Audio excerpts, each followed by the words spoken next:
공익직불제 온라인 간편 교육편. 농업농촌의 공익기능 증진과 농업인의 소득 안정을 위해 있는 농업. 열심히 땀 흘리는 농업인을 위해 농림축산식품부에서는 공익직불제를 시행하고 있습니다. 본 교육은 공익직불제도 농업인 의무교육을 위해 제작된 교육 영상입니다. 농업인 여러분께서는 잘 들으시고 실천해 주시기 바랍니다. 공익직불제도란 무엇일까요? 공익직불제도란 농업 활동을 통해 환경보전과 먹거리 안전, 농촌 공동체 유지 등과 같은 공익기능을 지속해서 창출할 수 있도록 농업인에게 보조금을 지원하는 제도입니다. 즉, 농업활동으로 공익기능 생산에 기여한 농업인에게 그에 대한 보상을 국가에서 직접 지급하는 것입니다. 농촌은 농업을 통한 유무형의 가치를 국민에게 제공하고 국민들은 공익기능 증진 기여에 대한 보상으로 공익직불금을 지급하는 제도입니다. 다시 말해, 공익직불제는 시장에서 거래되지 않는 농촌의 공익기능을 유지하고 확산시키기 위한 제도입니다. 우리 국민들은 우리 농업에 대해서 어떻게 생각하고 있을까요? 농업에 대한 국민들의 인식을 조사한 결과 도시민의 78%가 우리나라 경제에 농업이 중요하다고 인식하고 있었습니다. 또한 한국농촌경제연구원에 따르면 농업의 공익기능의 경제적 가치가 27조 9천억 원에 달하는 것으로 추정되는데요. 농업의 중요성이 커지게 되면서 농림축산식품부는 2020년부터 공익직불제도를 시행하고 있습니다. 공익직불제를 통해 어떤 효과를 기대할 수 있을까요?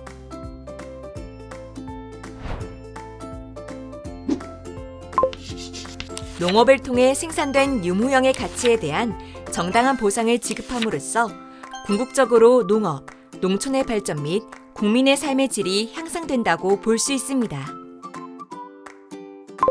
국민들의 농업, 농촌, 농산물에 대한 인식이 지금보다 훨씬 좋아지게 되면 국민들은 농업, 농촌에서 발생하는 결과물에 대해 정당한 대가를 지불하는 것이 당연하다고 생각할 것입니다. 그렇게 되면 자연스럽게 농가 소득이 향상되고 소득의 증가는 공익기능 창출에 대한 강력한 동기부여가 됩니다. 이번에는 공익직불제의 종류와 지급 대상에 대해서 자세히 알아보겠습니다.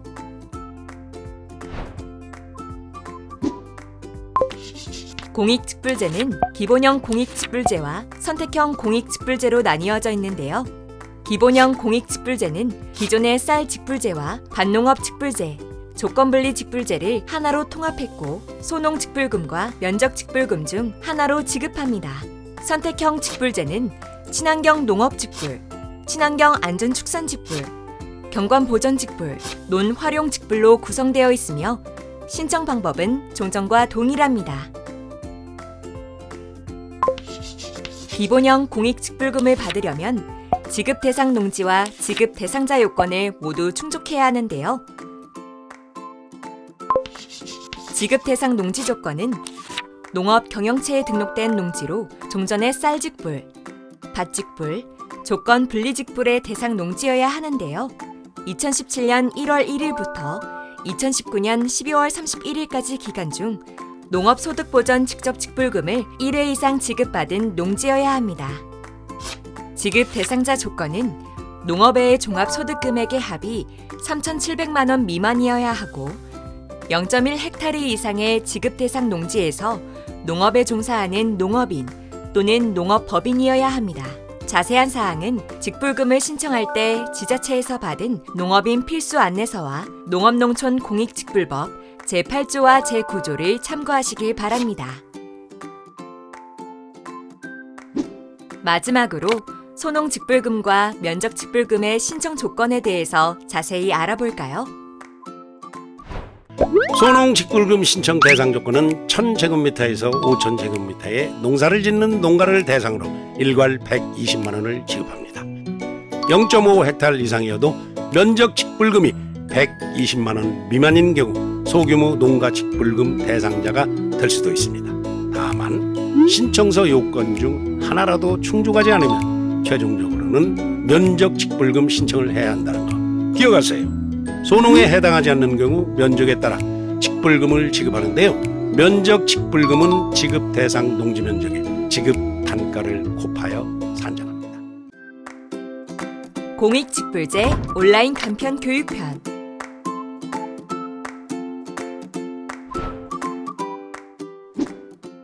공익직불제 준수사항이란 기본형 공익직불금인 소농직불금과 면적직불금을 신청 등록한 농업인이라면 반드시 지켜야 할 실천 활동을 말합니다.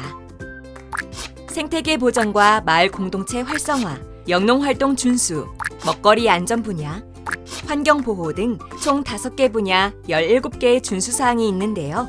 17개의 공익직불제 준수사항을 자세히 알아보겠습니다. 먼저 생태계 보전 분야의 3가지 준수사항에 대해서 김응수 씨와 함께 알아볼까요? 공익 직불금을 위한 17개의 실천사항 중 농지 형상 기능 유지에 대해 알려드리겠습니다. 농지의 형상 및 기능을 유지해야 합니다. 그러기 위해서 농지는 농작물을 재배하거나 휴경하는 경우에도 연간 1회 이상 경운하며 토양 관리를 해야 합니다.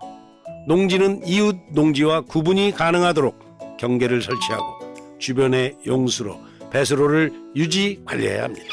또한 농지 일부에 주차장이나 농막이 설치되어 있거나 묘지, 폐경 등 작물을 재배할 수 없는 면적은 직불금 신청에서 제외해야 한다는 거 꼭 지켜주세요. 농업 생태계를 지속하게 만들어줄 생태보호 관련 사항 2번째와 3번째를 알려드리겠습니다. 생태계를 교란시킬 수 있는 뉴트리아, 황소개구리, 큰잎 베스 등의 동물류와 돼지풀, 서양 등골나물, 털물 참새피 등의 식물류를 반입하거나 사육 및 재배를 하시면 안 됩니다. 또한 분명치 않은 병해충으로 작물이 피해를 입었거나 의심되는 병해충으로 발견했을 경우에는 꼭 관할 지자체 등에 신고하셔야 더 큰 피해를 막을 수 있습니다. 농촌 공동체 문화 계승을 위한 마을 공동체 활성화 분야의 2가지 준수사항은 무엇일까요? 공익 직불금을 위한 17개의 실천사항 중 농촌 공동체를 활성화시킬 마을 공동체 활동 관련 사항 2가지를 알려드리겠습니다. 마을 주변 영농 생활 폐기물 수거의 날을 정하여 이웃과 함께 마을을 깨끗하게 관리하거나 생태계 교란 식물의 제거 활동, 농경문화 개성을 위한 공동활동과 마을 축제 등을 진행하여 마을 공동체 공동활동에 적극적으로 참여하시길 바랍니다. 함께 참여하여 수거한 영농 폐기물과 생활 폐기물은 땅에 묻거나 불에 태우는 행위, 농지에 방치하는 행위 등은 하면 안 되고 반드시 수거업체를 통해 수거 및 폐기하여야 합니다. 다음으로 경영체 역량 강화를 위한 영농활동 준수 분야의 3가지 준수사항에 대해서도 설명을 들어보겠습니다. 첫 번째, 영농일지를 작성 및 보관해야 하는데요. 농자재 구입, 사용, 작물 수확, 판매 등을 비롯한 기타 영농활동 내용을 재배 기간 동안 매월 1회 이상 기록해야 합니다. 여기서 잠깐! 영농일지는 어떻게 작성하나요? 여기 날짜에 자재 구입이나 농자가 반 날짜를 적고 재배 품목을 밑에 칸에 적어주고 작업 내용에는 농약 구입 내역, 사용 내역을 작성하면 됩니다. 작성하면서 농자재 구입 영수증을 꼭 같이 보관하시면 더 좋습니다.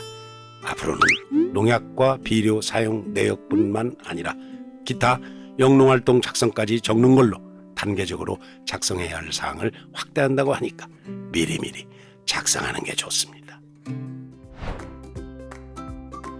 2번째, 농업인은 농업 농촌의 공익기능 증진과 관련된 공익직불제 교육을 이수해야 합니다. 3번째, 경작하고 있는 면적이나 필지, 품목 등 농업 경영체 정보가 변경된 경우에는 14일 이내에 국립농산물품질관리원에 변경 신고해야 합니다.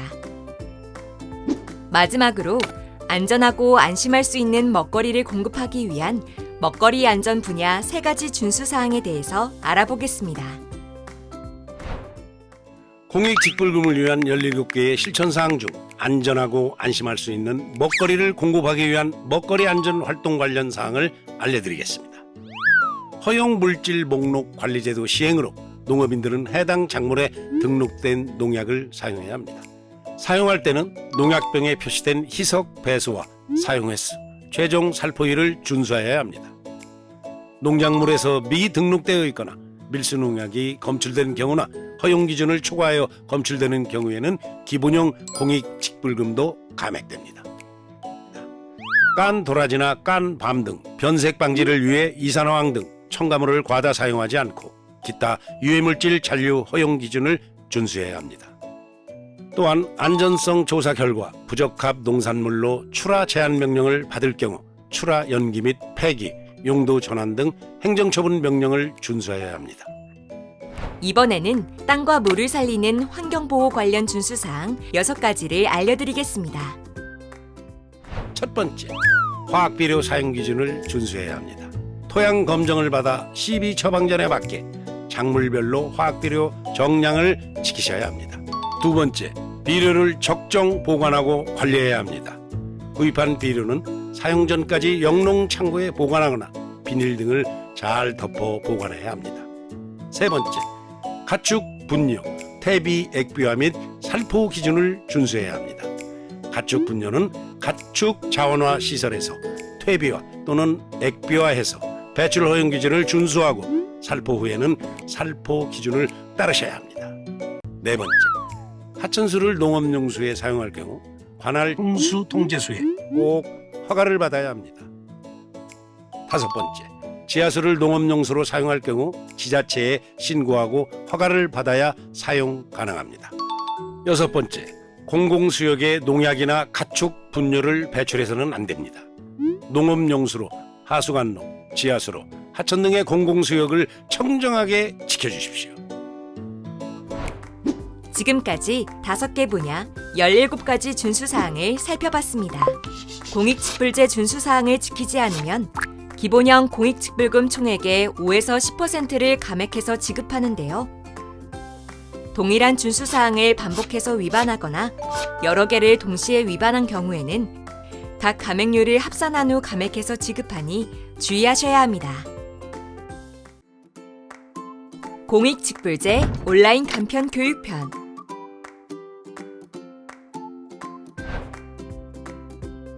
공익직불금 부정수급에 대해 알아보겠습니다.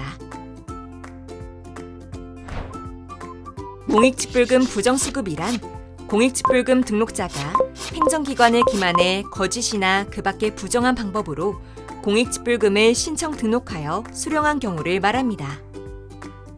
다만 착오 또는 경미한 과실로 사실과 다르게 등록하거나 잘못 수령한 경우에는 부정수급자로 처리하지 않고 지급한 공익직불금의 전부를 환수합니다.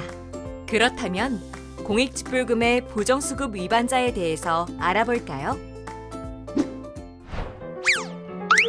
거짓이나 그 밖의 부정한 방법으로 공익직불금을 신청하거나 수령한 자, 공익직불금 등록 신청 서류의 내용이 거짓임을 알고도 증명하여 준 자, 거짓이나 그 밖의 부정한 방법으로 공익직불금 등록을 신청하거나 변경신고 등을 한 자, 직무상 알게 된 정보를 다른 사람에게 제공 또는 누설하거나 해당 목적 외의 용도로 사용한 자는 1년 이하의 징역 또는 1천만 원 이하의 벌금이 부과될 수 있습니다.